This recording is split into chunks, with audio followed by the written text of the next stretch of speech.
Hello friends, pause for a moment. Inhale deeply. Feel your chest rise. That pulse? That's proof you're alive. Still standing, still pushing, still here. And if you're still here, then the fight isn't over.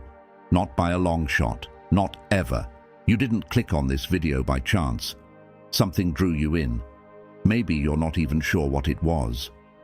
A quiet pull, a whisper that said, "Pay attention, just listen, so here we are, you and me." And what I'm about to share might not rescue you in fireworks, but in silence, in depth, in permanence. That inner dialogue claiming you're inadequate? It's lying. That replay of every mistake like a scratched record. It's robbing you. The darkness that fogs your choices, your goals, your hope. Let's clear it. Today. Right now, if you're willing. Picture standing in a hall of mirrors. You glance around, but what you see is warped. Too big, too small, too flawed, too broken. You trust the image because mirrors don't lie, right? Wrong. These are carnival tricks. You've walked among these illusions so long, you forgot who you really are. Marcus Aurelius wrote, "The soul becomes dyed with the color of its thoughts." Read that again, slower this time. Your thoughts aren't harmless. They're shaping you. They're painting your reality, stroke by stroke, moment by moment. And when those thoughts are toxic, your inner world becomes polluted from the inside out. But here's the truth they never teach you in school. You are not your thoughts. You are the sky itself. Your thoughts. They are only passing weather, clouds, storms, sunlight, constantly changing. The sky remains vast, steady, and untouched by the chaos beneath it. Right now, your struggle isn't with the outside world. It's internal. Every sunrise starts a battle. You hear, "You can't do this. You'll mess it up. No one believes in you. Why even bother?" These are the weapons you've been turning on yourself. And you've grown skilled in this war. So skilled, in fact, you're winning. But what are you winning? The destruction of your spirit. Marcus Aurelius once penned, "You have power over your mind, not outside events. Realize this, and you will find strength." A man commanding legions knew this truth. The fiercest battle happens in your own head. So, what if I said everything you've accepted about yourself could be renegotiated? That the internal script, "I'm not clever enough, strong enough, good enough," is only one version. What if there's a different narrative waiting to be told? One where you are the hero, not the casualty. One where you rise, not because the world became easier, but because you grew wiser. Today, we begin that rewrite. Together, we're going to uncover 10 truths that will shatter the shell you've been hiding in. 10 awakenings that will burn away the falsehoods you've lived under. 10 chances to choose a new direction. Not tomorrow, today. Not when you feel ready. Now. Tap the like button, drop a comment, share this with someone trapped inside their own thoughts. Subscribe, because this kind of transformation, it's not a one-time epiphany, it's a daily ritual, and every second of it matters. Every word counts. The part of you that wants to run will try to distract you. The part of you that's ready to heal is begging you to stay. If you're ready to speak to yourself with grace, then fill the comments with commitment. Type, "I choose kindness." Number 1. Your thoughts are not facts. Your mind generates thousands of thoughts a day. Most aren't reality. They're fabrications, little stories, assumptions wrapped in fear, dressed like truth. And yet, you believe them. You bow to them. You let them dictate how you feel. Thoughts like, "I'm a failure," aren't truths. They're emotions in disguise. "Nobody cares about me" isn't fact. It's fear impersonating certainty. These aren't sacred revelations. They're echoes of old wounds, interpretations from pain. Epictetus once said, We are disturbed not by things, but by the view we take of them. Read that until something within you breaks open. The thing that happened, it's neutral. What you thought about it, that's where the power lies. You didn't fall short and instantly feel pain. You fell short, thought, I'm worthless. And then came the suffering. That thought, that's the link between the event and the agony. Picture yourself sitting next to a river. Leaves float by on the surface. Some are bright, beautiful. Some are decaying. Do you cling to every leaf? Do you grab the worst one and claim it as yours? No, you let them pass. That's how you must treat thoughts. Let them pass. Observe. Don't latch on. Don't claim them. Your brain is trying to protect you. It stores rejection, pain, failure. Then it warns you. Don't try again. Don't risk it. It thinks it's guarding you, but safety and growth don't coexist. Some of the thoughts screaming loudest are the ones least worth your attention. Try this right now. When a harsh thought shows up, say, I'm noticing the thought that I'm not good enough. Not, I'm not good enough, but I'm noticing the thought. Feel that difference, that space. That's where freedom lives. That's you taking the power back. You are the observer, not the thought itself. Every thought knocks on your door, asking to be let in. You decide who enters.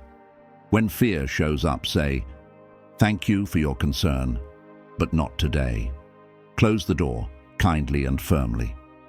Cognitive science backs this up. Thoughts are just mental events, not truths. They're electrochemical sparks shaped by mood, hunger, fatigue, memory. A thought like, I'm garbage when you're tired, is as valid as, I can fly. Neither becomes true just because your brain offered it. Become a thought detective. When something goes wrong, pause. What's your brain telling you? Is it being wise or wounded? Protective or paranoid? Growth-oriented or afraid? The moment you pause and observe, that's the moment you regain power. The quality of your life is directly linked to the quality of the thoughts you entertain. But here's the beauty. You're not stuck with today's thoughts. You can reshape them, rethink them, replace them. You can begin choosing thoughts that feed your growth instead of feeding your fear. Real power lives in the gap between when a thought appears and when you decide whether to believe it. In that pause, you are free. In that space, you are strong. Number 2, the inner critic. You here isn't actually you. Close your eyes. Listen to the harsh voice echoing in your head. That sharp tone, the cutting words, do they really sound like you? I'll bet they don't. That voice carries someone else's tone. Maybe your dad's disapproval, your mum's fear, your teacher's coldness, your ex-partner's scorn. That voice that ridicules your every move didn't originate from your own soul. It's inherited. It's learned. It's not yours. It's a recording from the past that's been playing so long, you mistook it for truth. Socrates warned us with a truth most people never face. The unexamined life is not worth living. Let that sink in for a moment. You think you're choosing your thoughts freely, but most of the time, you're on autopilot, recycling beliefs, reactions, and narratives that were handed to you long before you knew how to question them. That voice in your mind. Often it isn't yours at all. It's inherited. Echoes of other people's fears, wounds, and expectations steering your life without your awareness. Consider how a toddler learns to walk. They stumble, fall, get back up. Not once do they say, "This isn't for me. I'm a failure." They haven't learned self-hate yet. That comes later. That's taught. That's absorbed. That's passed down from hurt adults, unable to deal with their own scars. Your inner critic speaks in absolutes. Always, never, everyone, No one. These aren't truths. They're emotional daggers. I always screw up isn't reality. It's pain speaking in a costume. When one thing goes wrong, that voice floods in like it has evidence. But it doesn't. It has trauma, not facts. Here's the shift that changes everything. You don't have to keep listening. You can dismiss that voice. You can choose to replace it. Instead of allowing the inner critic to narrate your story, you can choose a new voice, a guide, a coach, a mentor who lifts you up. Someone who sees your promise, someone who believes in your growth, someone who grants mercy instead of judgment. Start by becoming aware. Don't argue with the critic. Don't fuel it with resistance. Just notice. There it is again, that same tired loop. Then ask yourself a powerful question. Would I say this to someone I love?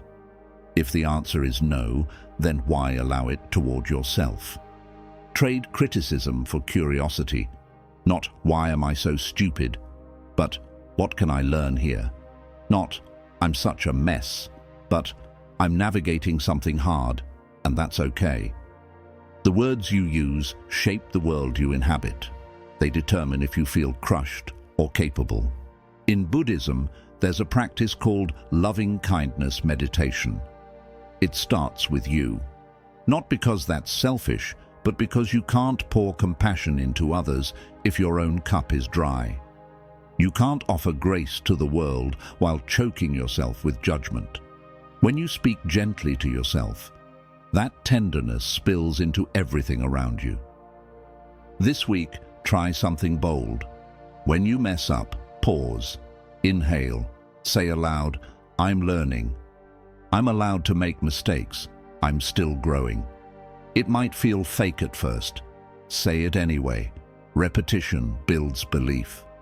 These words are truer than anything the inner critic ever screamed at you. That loud voice, it got strong because you kept listening. But loud doesn't mean right. Just because something echoes doesn't mean it's sacred. Every time you choose a softer thought, you weaken its grip. Every time you meet yourself with grace, you empower a new voice to rise, the voice of truth, of self-trust, of healing. You didn't invent your inner critic. It was programmed into you. But guess what? You have the power to rewire it.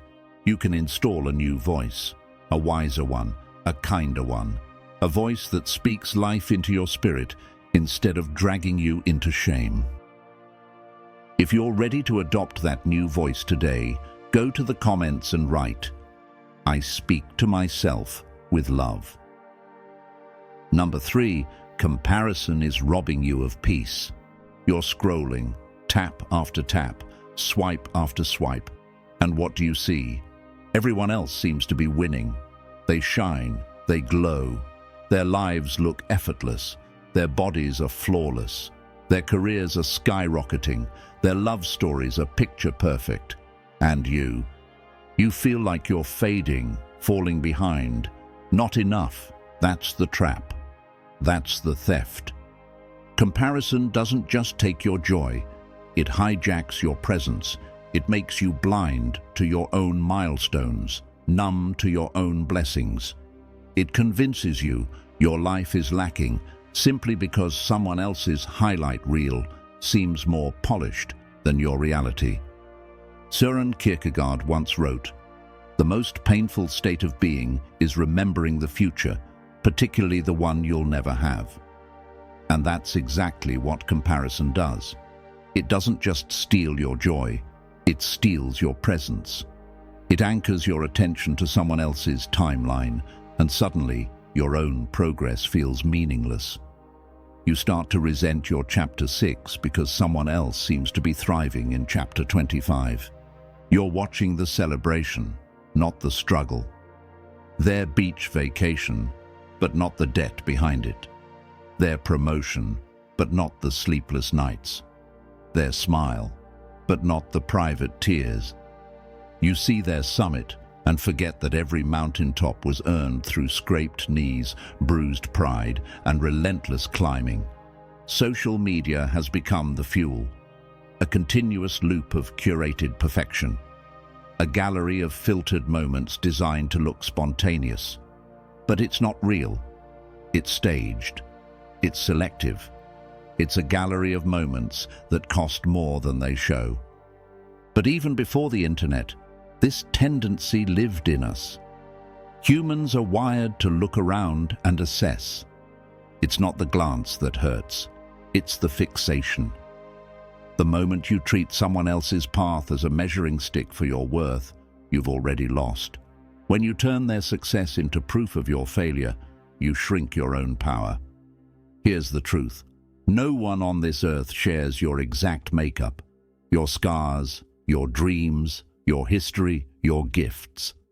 Your path is yours alone. You weren't meant to mirror someone else's journey. You were meant to carve your own. The Stoics taught this long ago. Focus only on what's within your control. You can't control their timeline. You can't control their starting point or their luck. But you can control your focus. You can choose what you celebrate. You can shift your gaze from what you lack to what you already hold. Start with something simple: gratitude. Every morning, name 3 things in your life that are steady, that are beautiful, that are yours. Not perfect, just present. A friend who checks in, a body that carries you, a heart that keeps showing up. These are riches too. And when you catch yourself spiraling into comparison, shift. Don't think, they have what I want. Instead, try, their success shows me what's possible. Don't think, I'm falling behind. Instead, say, I'm exactly where I need to be for my growth. The change is subtle, but massive. When you celebrate others with a full heart, you release yourself from the lie of scarcity. There is no shortage of light, no cap on miracles. The sun doesn't run out of warmth. The rain doesn't pick favorites. There's enough success for everyone, enough love, enough opportunities, enough space for you to thrive and for others to flourish. When you cheer for someone else's win, you're not losing. You're reminding yourself that abundance exists. You don't need to rush. You don't need to compete. Run at your pace, toward your goals. Follow your definition of fulfillment. Because here's the secret no one tells you. We're not all heading to the same finish line. We're each building a life that's meant to reflect our own truth, not a duplicate of someone else's. Stop grading yourself with someone else's scale. Build your own ruler. Define what success looks like for you. Celebrate your steps, even when they're small, especially when they're small. Your path is sacred. Your timing is divine. Your growth is real, even when it's quiet. If you're finished measuring your worth against someone else's life and ready to walk your own path with pride, type in the comments, I celebrate my unique path.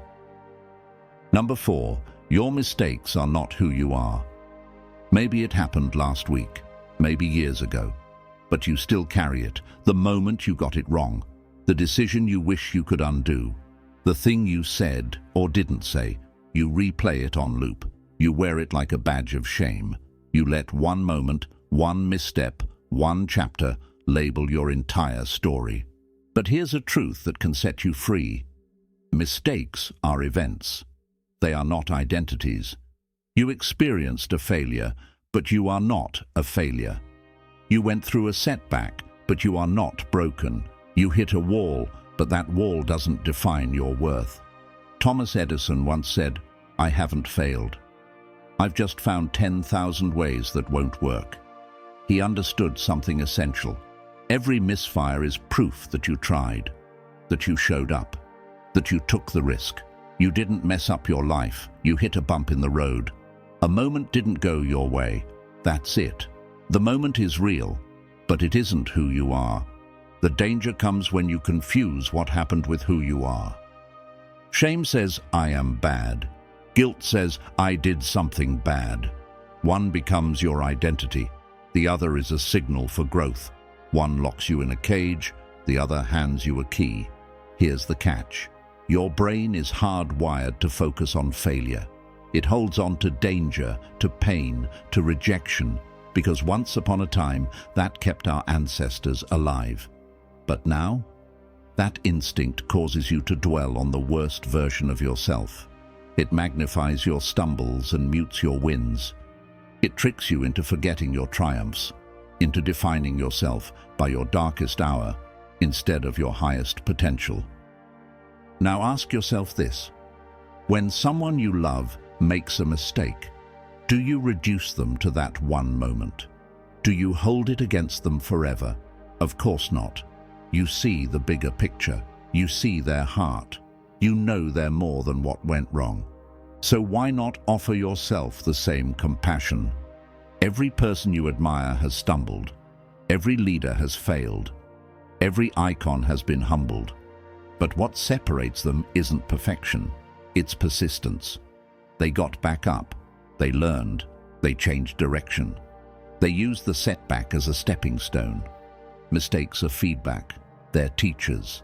They show you what doesn't work so you can pivot toward what does. Think of your life like a series of experiments. When a scientist gets unexpected results, they don't throw out the entire process. They refine, they evolve, they adjust. You are doing the same.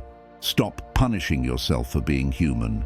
Stop expecting flawlessness from a soul that's still in progress. The aim is not perfection, it's evolution. To become just a little more grounded, a little more self-aware, a little more courageous than you were yesterday.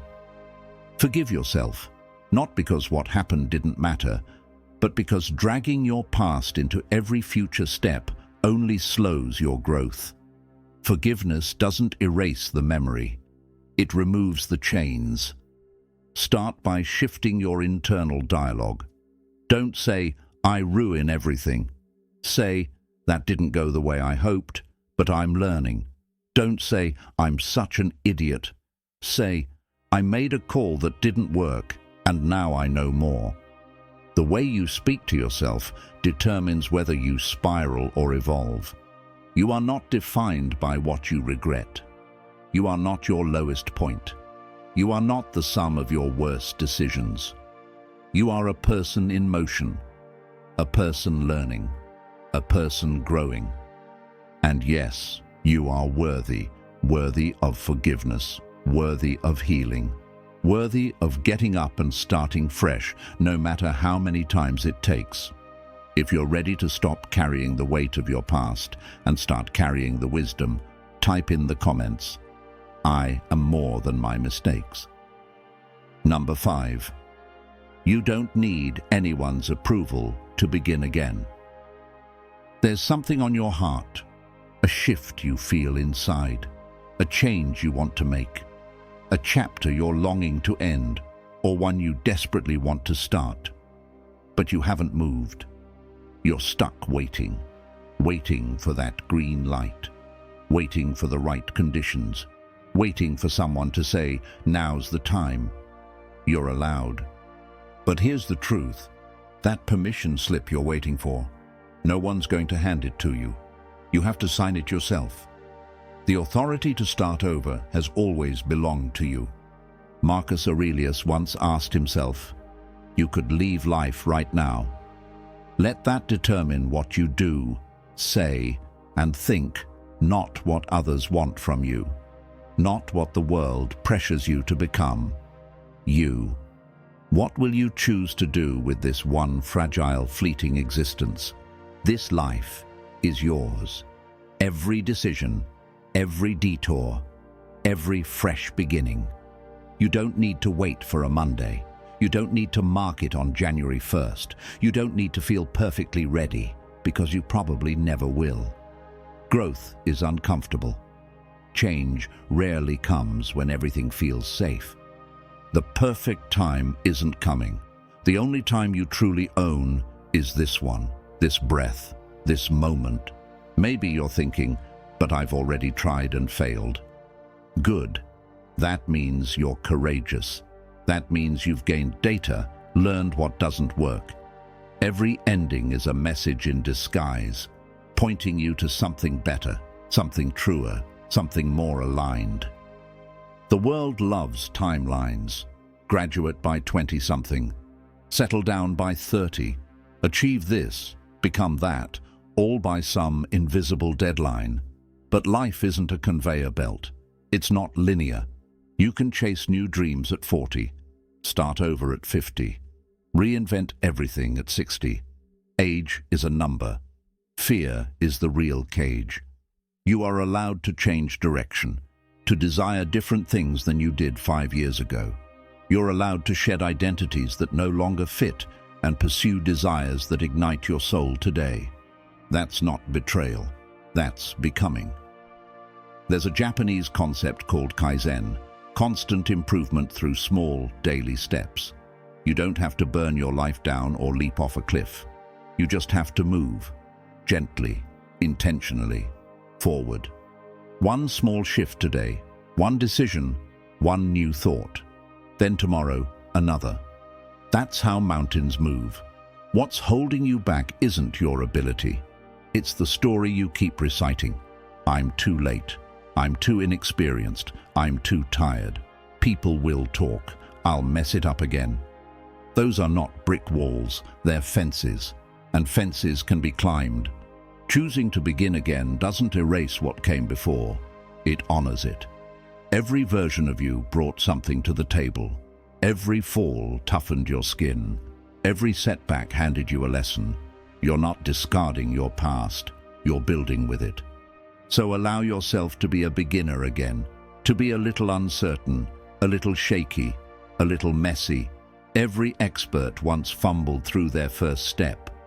Mastery begins with a willingness to start. Today, decide, not loudly, not for approval, quietly, clearly. Choose one thing to change, one pattern to break, one dream to chase, one value to live by. Do it for you, not for praise, not for attention, for your soul. You're not locked in.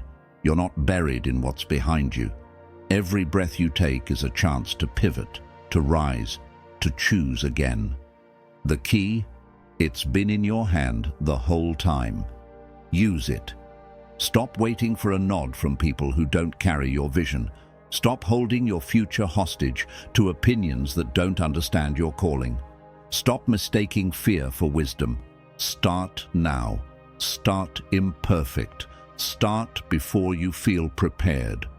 Because now is all you ever really have. If you're ready to begin again on your own terms, type in the comments, "I give myself permission." Number 6, you are not defined by how much you get done. You're running on empty, barely holding it together, but still pushing forward. You don't pause, you don't rest. Because in your mind, slowing down equals failure. Doing less feels like you're falling behind. You've been taught that your value depends on how much you produce, how many boxes you check, how busy you appear. And that belief, it's draining the life from you, slowly, silently. Seneca once observed, "It is not that we have a short time to live, but that we waste a lot of it." Nature doesn't rush, yet it achieves everything in its own time. Trees don't force themselves to grow faster. Rivers don't race to meet the ocean. The seasons arrive right on cue, without panic or pressure. But somewhere along the way, you were convinced that your value depends on how relentlessly you can perform. You're not a machine. You're not a robot built to churn out results. You are a living, breathing, feeling human being. And that alone makes you valuable. You didn't earn your worth. It came with you. The day you were born, you were already enough. Finishing everything on your to-do list doesn't make you more lovable. Taking a nap doesn't make you less deserving. But hustle culture has convinced you otherwise. It's told you that rest equals laziness, that setting boundaries means being selfish, that saying no means you're letting others down. So you keep saying yes when you mean no. You keep grinding when your body begs for stillness. You keep striving and wonder why the success feels so hollow. Your body speaks, but you ignore it. Exhaustion, anxiety, tension in your neck, a knot in your chest. These are not nuisances. They are messengers. They're asking you to listen, to pause, to care. And if you don't, the body speaks louder until it forces a break, whether you're ready or not. Think about the people you care about. Do you love them for what they achieve or who they are? Is their value tied to productivity or to their kindness, their presence, their heart? You already know the answer. So why apply a crueler standard to yourself? There's a difference between ambition and anxiety. Ambition says, I want to grow. Anxiety whispers, I'm not enough unless I achieve more. One fuels you. The other slowly erodes you from the inside. Rest isn't a prize you earn after being productive. It's a basic human need. It's your right. You don't have to justify rest. You don't have to explain why you need a break. Your worth doesn't hinge on your output. And here's the paradox. Resting well doesn't make you lazy, it makes you better. When you pause, your mind clears, your creativity flows, your decision-making sharpens. Rest isn't the opposite of productivity, it's what fuels it. You can't keep giving when your own tank is empty. You can't keep moving forever without breaking down. Practice the radical idea of enough. Enough done for today. Enough striving in this season. Enough proving your value over and over. You are enough already, not because of your results, but because of your existence. You are worthy of stillness, of peace, of being without performing. So start protecting your energy. Say no without apology. Draw the line without guilt. Take time without asking for permission. Your time is sacred. Your energy is gold. Your peace is not up for negotiation. And if someone doesn't respect that, take it as clarity. They've shown you who deserves access to your life. What if success looked different?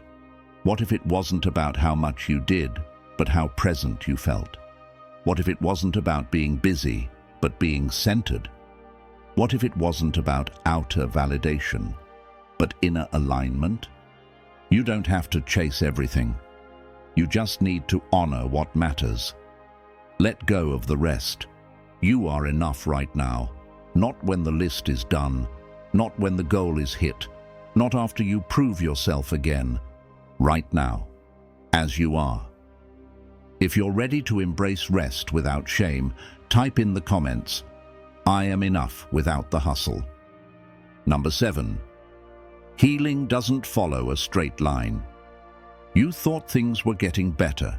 You had a few good days, days where you smiled more, breathed easier, felt a little like yourself again. But then, out of nowhere, the darkness crept back in. The weight returned. And suddenly, you feel like you've lost all the progress you made. Like you're back where you started.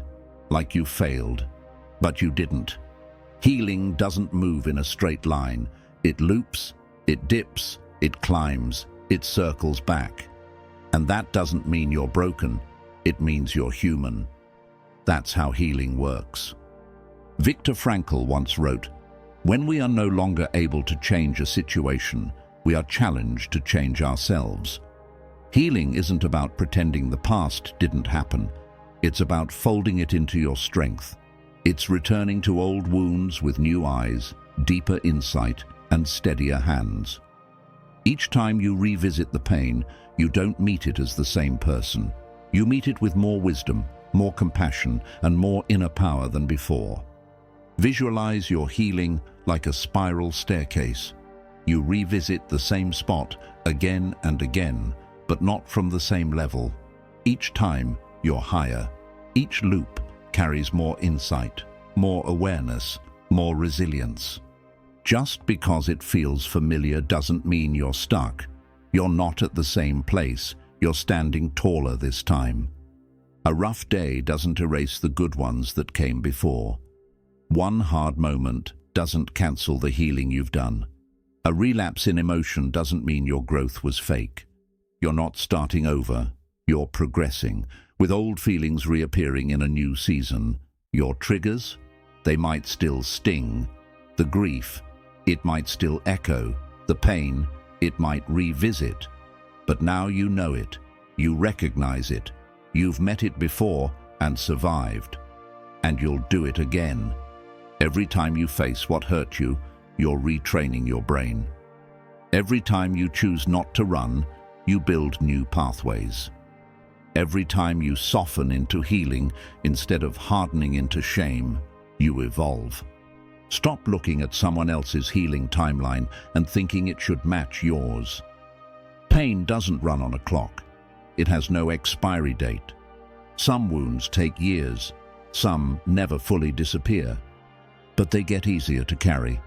And that doesn't mean you're weak. It means you're real. Rumi once said, "The wound is where the light enters you." Your pain isn't meaningless. It's shaping you, softening you, strengthening you. You're not shattered, you're unfolding. Celebrate the victories no one sees. You got out of bed today. You made it through that call. You breathed through the panic. You kept going. Those aren't small wins, they're milestones. There will be days you question everything. Days where the weight feels heavier again. Where you wonder if healing is even possible. But remember this, you've survived every difficult day so far. You've made it through every moment you thought would break you. That's not luck. That's strength. Healing asks for more patience than you think you have, more faith than you feel you can give, more endurance than feels fair. But you don't have to heal perfectly. You just have to continue healing, honestly. Offer yourself kindness on the days you falter. Acknowledge the growth even when you can't see it. Honor your pace, your path, your process. There's no medal for speed, no prize for pretending you're okay. There's just the quiet work of becoming whole, one messy, beautiful, non-linear day at a time. The spiral isn't failure, it's depth. And in that depth, real healing lives. So keep going, keep unraveling, keep rising. If you're learning to trust your unique journey through healing, type in the comments, "I trust my healing journey." Number 8, mute the what-ifs that drain your peace. What if it all fails? What if they walk away? What if I'm not ready? What if I ruin everything? Those words echo in your mind, circling like vultures. They keep you up at night. They follow you into your morning. They grip your chest and freeze your steps. What if has become a script you recite every day, one that fills your present with fear about a future that hasn't even happened, and might never happen at all. Seneca said it clearly. We suffer more in imagination than in reality. And he was right. Think about it. Most of the things you've worried about in the past never came true. You've endured storms that never arrived. And still, your mind keeps inventing new disasters, new doubts, new ways to paralyze your progress. The danger with what-if thinking is that it convinces you not to even try. It hands you all the reasons to stay still, stay safe, stay small. Because if you never begin, you never have to fail. But you also never get to grow, never experience the joy of stepping into something real. Your brain was built to spot danger. That's how humans survived. But it hasn't evolved fast enough to tell the difference between actual threats and imagined fears. It treats public speaking like a lion, rejection like a cliff edge, embarrassment like death. So it floods you with warning signals, false alarms disguised as wisdom. But ask yourself this: what if you flip the question? What if it works? What if they say yes? What if it changes everything for the better? What if you're more prepared than you think? Those outcomes are just as likely. But hope feels risky. Fear pretends to protect you, so you stick with it, telling yourself you're being realistic, when in fact, you're just feeding anxiety. There's a huge difference between preparing wisely and obsessing over worst-case scenarios. Planning asks, what's my next step? Anxiety demands, what if everything collapses? And then plays that scene on repeat. Here's the truth. No matter how much you worry, you can't control the future. You can't predict every outcome. You can't remove every risk. But you can decide how much power you give to fear. Every artist, every inventor, every person who's ever built something meaningful stared down the same what-ifs. The difference? They didn't wait for certainty. They moved forward anyway. Bravery doesn't mean you feel fearless. It means you act despite the fear. You see the unknown and take one more step anyway. So next time that what-if loop begins, pause, name it. Say to yourself, there's my mind forecasting doom again. Then bring yourself back, not to the future, but to now. What's happening right now? What do you know is true right now? What can you do in this moment? Try this. Take 3 slow breaths. Feel your body grounded to the earth. Look around the room. Name 5 things you see. This anchors you in reality, not the imagined storm. Then, replace panic with possibility. No need to lie to yourself. Just be honest. This might not work, and if it doesn't, I'll adjust. I could fall, and if I do, I'll rise. I might be wrong, and if so, I'll learn. You've faced unknowns before. You've stumbled and gotten back up. You've survived more than fear ever gave you credit for. And you'll do it again. Anxiety may shout, but you don't have to answer. Worry won't stop bad things from happening. It only blocks you from enjoying the good things that are happening now. Choose presence over prediction. Choose forward motion over mental rehearsals. Choose living over waiting for the perfect moment.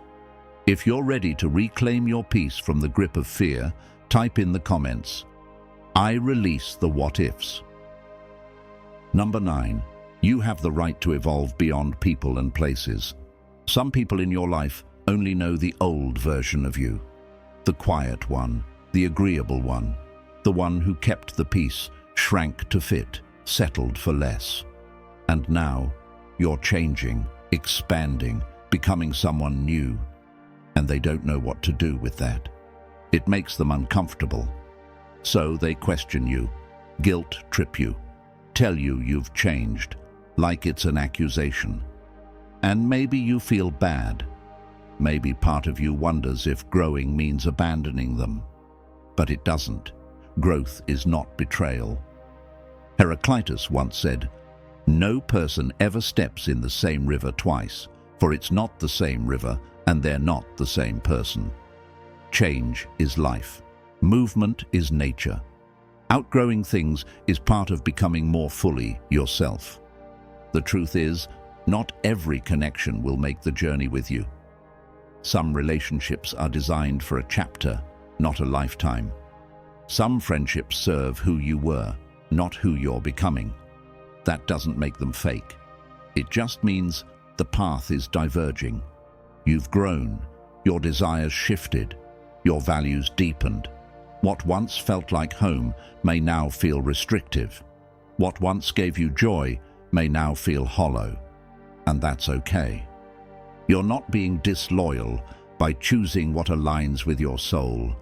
You can love people dearly and still need space. You can be grateful for what they gave you and still move in a different direction. Growth doesn't always mean dragging others with you. It sometimes means releasing what no longer matches your spirit. Some will celebrate your expansion. They'll cheer for your dreams. They'll meet you where you are and walk beside you. Keep them close. But others will resist. They'll criticize. They'll guilt you. They'll say things like, you've changed, because your growth highlights their stagnation. They miss who you were because it made them feel safe. But you weren't born to stay small, so others feel comfortable. You are not responsible for managing other people's resistance to your evolution. You are responsible for your own alignment. You don't have to cut ties dramatically. Growth isn't always loud. Sometimes it's quiet. Sometimes it looks like longer pauses between calls, less time spent, clearer boundaries, a gentle loosening instead of a hard goodbye. The same applies to environments. That job that once excited you might now feel draining. That city that once felt vibrant might now feel suffocating. That role, that identity, that routine, you're allowed to step away from any of it. You're allowed to seek new spaces, ones that match your current frequency, ones that nurture your next phase, ones that support who you're becoming. And yes, there may be grief. You may mourn the friendships that fade, the places you leave, the versions of yourself that no longer fit. But grieving what you outgrow is natural. It's not a mistake. It's a sign you're shedding the past with love. Your growth will unsettle people who are standing still. Your light will feel blinding to those hiding in the shadows. Your courage will challenge those who prefer comfort. But that's not your burden to carry. You are not here to shrink. You are here to expand into your truth. Trust this transition. Trust that the people meant for your future will find you when you rise. Trust that the opportunities aligned with your higher self are waiting beyond the door you're afraid to close. You are not losing something real. You are making space for what's right. You have permission to transform, to evolve, to let go of who you used to be, and the people who only knew that version. If you're ready to release without guilt and honor your becoming, type in the comments, "I honor my evolution." Number 10. Your story is still being written. Right now, you're reading these words, which means you're breathing. You're still here. You're still holding on. Maybe by a thread, maybe by sheer will. But you're here, and that's everything. You've lived through moments that could have broken you, times you thought were the end. Moments where the silence felt endless. Yet, here you are, still standing. That's not coincidence. That's strength. George Eliot once said, "It is never too late to be what you might have been." And she was right. Time hasn't run out. Not today, not tomorrow. Your story is still unfolding. The page is still open. The chapter isn't over. The ink is still waiting for your hand. Maybe this season feels heavy. Maybe you feel drained, uncertain, lost. But a low point isn't the conclusion. It's the turning point. It's the breath before the shift. It's where you choose what comes next. Your past has chapters filled with struggle, with heartbreak, with mistakes, with endings. But every ending you've faced has also created space for something new. Every door that closed taught you what didn't belong. Every detour eventually revealed a better path.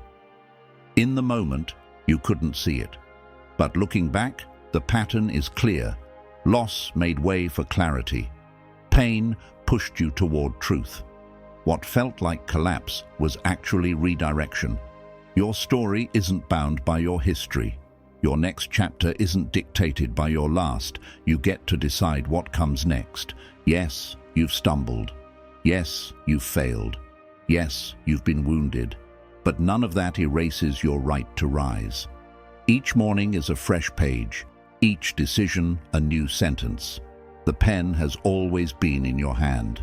Think about the times you almost gave up, but didn't.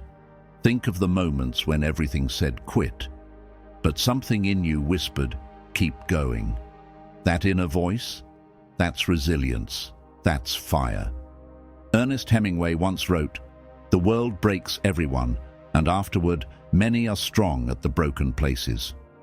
The damage isn't something to hide, it's part of the design. The cracks don't ruin the story, they deepen it. You're not less because you've been hurt.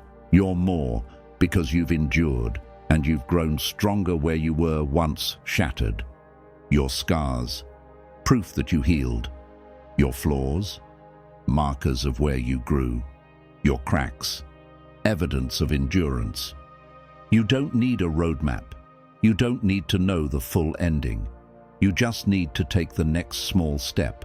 One decision, one breath, one act of courage. That's how transformation begins. Not in loud moments, but in quiet commitment.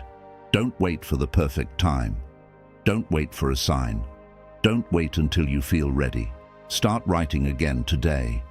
The life you want is shaped by the choices you make now, not someday. This moment matters. You matter. Yes, your journey includes pain, but it's not a tragedy. Yes, it includes loss, but it's not about what you lacked. Your story is about grit, about faith, about someone who stood back up every time they were knocked down. You are not defined by how many times you fell. You're defined by your refusal to stay down. And every time you rise again, you send a signal to someone else that rising is possible. There's someone in the dark right now, and your story, your honesty, your healing, your comeback might be the light they need. So don't stop writing. Don't stop becoming. Don't stop choosing yourself. The brightest mornings often follow the darkest nights. And yours? It's coming, closer than you think. If you still believe your most powerful chapters are yet to come, type in the comments, "My story continues." You've made it all the way to the end, and that says something profound about you. It means you're not just curious about growth, you're committed. You're done living on autopilot. You're done letting self-doubt lead the way. Something inside you, quiet but powerful, is choosing change. It's choosing clarity. It's choosing you. Everything we explored today comes back to one central truth. You have power over your mind, not total control. This isn't about perfection, but power. The power to pause when the old thoughts return. The power to notice when the lies start spinning. The power to decide which beliefs get to stay and which ones you're ready to release. This journey isn't going to be neat. It's not going to be instant. Rewiring decades of mental habits takes time, effort, patience. You'll slip, you'll forget. You'll have days where the noise in your head feels louder than everything else. But what matters most is that you come back. You come back to awareness. You come back to compassion. You come back to treating yourself like someone worth caring for. Let's remember the truths you've just absorbed. Your thoughts are not facts. Your inner critic is not your voice. Comparison isn't helping you, it's hurting you. Mistakes do not equal your identity. You don't need anyone's blessing to start fresh. Your value isn't tied to how busy you are. Healing doesn't travel in a straight line. The what-ifs are thieves in disguise. Outgrowing people and places is a sign of progress. And above all else, your story is far from over. You are not stuck. You are not too late. You are not beyond repair. You are becoming, step by step, thought by thought, day by day. Right now, in this very moment, you are showing up for yourself. That matters. That's transformation in motion. So before you go, do one thing to mark this turning point. Tap the like button, not for me, but as a quiet vow to yourself. I'm done living small. Drop the most powerful affirmation you can think of in the comments. Something that feels like truth in your bones. Let's build a space where healing isn't hidden, where growth is celebrated, where we remind each other that we're never alone in this. Share this with someone who's quietly battling their own storm. Subscribe if you know you'll need this reminder again, because you will. That's not weakness. That's being human. And having the right words at the right time, that can change everything. Come back here on the hard days. Let these words be your anchor. Let them pull you back to center. Let them remind you, you are worthy, you are enough, you are becoming. And the road ahead, it's waiting for you with open arms. Let's turn this comment section into a declaration. Type, I am worthy, I am enough, I am becoming.